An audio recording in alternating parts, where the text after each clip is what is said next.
got the correct view. But think about the facts that we've presented about what Islam teaches and the Islamic view that results from all of this, and compare this with the Christian view. Muslims claim that they have the true view of God, that they have the correct view. They have a very high view of God. They respect and honor God. But they believe in a God who deceives people for no reason. Remember, there's no reason for Allah to deceive the Jews or to deceive Jesus' followers. There's no reason for Allah to do that. Nothing good came of it. Why did He do it? So Allah deceives people for no reason. Allah starts false religions. Remember, Christianity couldn't have started without belief in Jesus' death. Where did belief in Jesus' death come from? It came from Allah tricking and deceiving people. So Allah tricks and deceives people for no reason. He starts false religions. He overthrows the work of His prophet. Remember, Allah sends Jesus, gives Him a virgin birth, has Him speaking right after birth. He lives the most miraculous life in history. Allah raises Him to Himself, and then Allah destroys everything Jesus worked for, overthrows the message, and corrupts the message of Christianity, and deceives Jesus' followers, again, for no reason. And Allah is powerless to protect the message. So the Quran says that no one can corrupt Allah's words, and yet Allah reveals the Injil, and then the message is corrupted by Allah and other people like the Apostle Paul. So Allah just can't protect His message. This is the God you're proclaiming to us. A God who deceives people for no reason, who works against His own prophets, and who's so powerless, who's so weak, that He can't even protect the message that He has revealed. And what do you say about Jesus? Muslims say, we have the correct view of Jesus. We have a really high, respectful view of Jesus. But they believe that He ultimately accomplished absolutely nothing. He didn't accomplish anything that lasted. And He was horrible at choosing followers. According to Islam, the Muslim view, Jesus chose followers, and then they were totally corrupted. They were totally corrupted by Allah and the Apostle Paul. So Jesus couldn't choose followers who would actually last through everything. So Jesus didn't know how to choose followers, and He ultimately accomplished nothing. Compare this with the Christian view. Of course, the one true God is powerful enough to send His message, and if He sends a message, it's going to accomplish the purpose that He sends it for. He's not going to turn around and corrupt His own message. He's not going to allow someone else to come along and corrupt His message. God is going to protect the message, and it's going to accomplish what He sends it for. If God sends Jesus to die on the cross for sins, that's what's going to happen.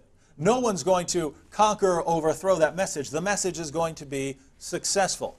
According to Christianity, God was successful. His will was done every step of the way.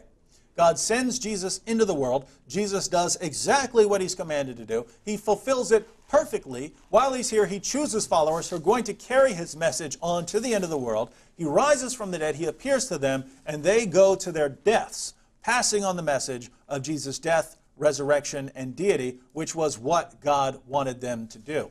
So according to Islam, God is a deceiver. He's weak. He can't protect His message. He corrupts the message of His own of people who believe in Him and people who follow His prophets. According to Christianity, God is victorious every step of the way. Jesus is victorious every step of the way. Islam, at the end of the day, is an insult to God. It's blasphemy against God. It's an insult to the Lord Jesus Christ. And Christianity affirms God's power, His love.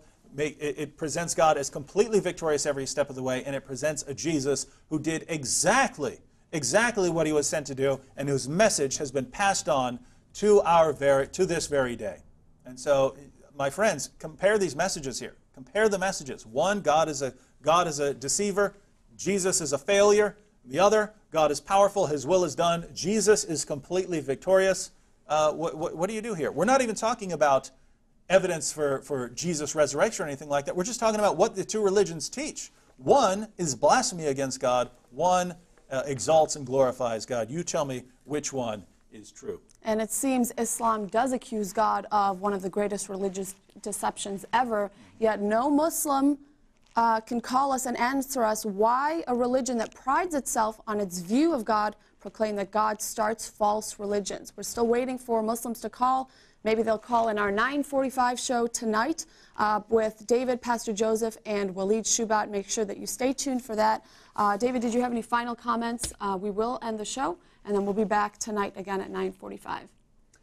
Yes, I mean, think about it. Normally on these shows, we show how the moral teachings of Muhammad are infinitely inferior to the moral teachings of Jesus or the apostles.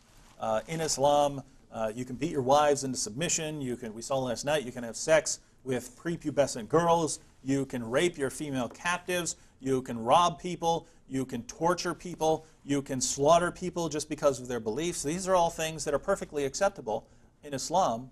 We turn to Christianity when we find a vastly superior view of morality, where you are to love everyone. You are to be concerned for everyone. We compare things theologically. We find that Allah doesn't care about people. He's inferior in love. Allah is inferior to me when it comes to love. I love people more than Allah does. And in Christianity, we find a God whose love is infinite and who calls us to love everyone just as He loves everyone. Theologically, Christianity is vastly superior to Islam. Morally, Christianity is vastly superior to Islam. We've looked here at tons of contradictions that arise from the Muslim view and how there's no way to reconcile this, and at the end of the day, Islam is blaspheming God and insulting the Lord Jesus Christ, while Christianity is promoting a much higher view of God and of the Lord Jesus Christ. And even beyond all that, as we've looked at in several past shows, when it comes to evidence, there's no evidence that Islam is true. Muslims say, but science. Well, come on now. Read what the Quran actually says. You'll see it makes scientific error after scientific error. It's one big mass of scientific errors. The Quran is a scientific catastrophe. And Muslims say, but the Quran's been perfectly preserved. That's fine as long as you totally ignore every source you have about how the Quran was compiled, because they all say that the Quran was corrupted repeatedly. So what do you have? We compare them theologically, morally. We can compare them due to consistency, which one is more consistent, and we can compare them based on evidence. There's no evidence in Islam, and yet in Christianity we have Jesus' resurrection from the dead. Christianity is superior to Islam in every possible way, and for some reason Muslims say, you guys have a weak, pathetic religion, and Islam is clearly the truth. Well, in what way? How? We invite Muslims every single show to call in and show us where we're wrong, show us that Islam is true. No Muslim can do it. 1.6 billion Muslims in the world, and you can't show us that Islam is true, and you can't show us that Christianity is false. You Muslims who are watching, I know that some Muslims may be sincere and are watching and examining the evidence. Isn't this starting to bother you? Isn't it starting to bother you that Muslims can't defend their religion, that we can? It should be.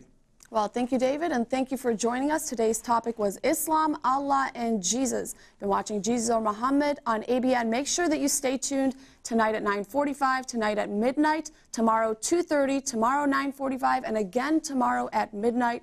All shows about Christian apologetics. Please stay tuned for that. If you have any questions or comments about this show, please call us at 248-416-1300. You can also email us to jesusormuhammad@abnsat.com. Again, we thank you for joining us. We will see you next time. Have a good night.